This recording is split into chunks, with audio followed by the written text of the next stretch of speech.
అందరికీ శుభోదయం. మరలా ఉదయకాల సమయము దేవాది దేవుణ్ణి స్తుతించుటకు దేవుడు చక్కటి అవకాశం మనకిచ్చి ఉన్నారు. ఈరోజు దేవుని వాక్యమును చదువుకుందాం.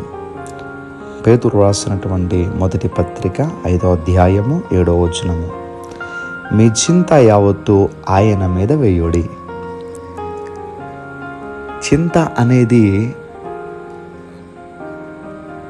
మనల్ని చాలా బలహీనపరుస్తూ ఉంటుంది.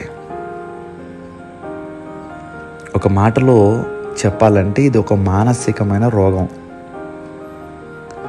ఎవరికైతే చింత ఉంటుందో ఆరోగ్యవంతులు కూడా క్రమక్రమంగా బలహీనపడిపోతూ ఉంటారు. ఇంకా బాగా చెప్పాలి అనంటే చెదపురుగు పట్టినప్పుడు ఆ కర్ర లేకపోతే ఆ పట్టె ఎలాగైతే చెదపురుగు తినేస్తూ ఉంటుందో చింత కూడా ఒక వ్యక్తిని అలాగే తినేస్తూ ఉంటుందండి. అంత భయంకరమైనది చింత అంటే.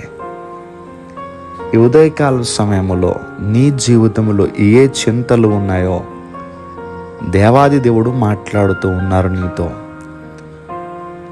నీ చింత యావత్తు ఆయన మీద వేయుడి. మన చింత ఎవరి మీదన్నా వేస్తే వాళ్ళు తీసుకుంటారండి? మన సంతోషాన్ని తీసుకునే వాళ్ళు ఉంటారేమో కానీ మన చింతను తీసుకునే వాళ్ళు ఎవరు ఉండరు కదా. కానీ దేవుని వాక్యం చెప్తుంది మన చింత ఆయన తీసుకుంటారంట. ఈ ఉదయకాల సమయంలో నీ చింత ఆయన తీసుకోవడానికి సిద్ధంగా ఉన్నారు. మరి నీ చింత ఆయన మీద వేయడానికి నువ్వు సిద్ధంగా ఉన్నావా ప్రియా దేవుని బిడ్డ? కనుక మీ చింత ఆయన మీద వేసి ఆయనలో ఉన్న సంతోషాన్ని మీరు తీసుకోండి. మీ చింత యావత్తు మీ హృదయంలో నుండి తొలగిపోవును గాక. ఆమేన్. ప్రార్థన చేసుకుందాం. స్తుతులకు పాత్రుడా మీకు వందనములు. మరలా తిరిగి ఆగస్టు 10వ తారీఖున మేము ప్రార్థించుకోవడానికి ఇట్టి అవకాశం ఇచ్చినందుకు స్తోత్రాలయ్యా. ఈరోజు మీరు వాక్యం ద్వారా మాతో మాట్లాడారు. నిజమే, మా చింత అంతా కూడా ప్రభా మీ పైన వేసి మీ సంతోషాన్ని మేము తీసుకొని ఆనందదాయకంగా ఉండాలి.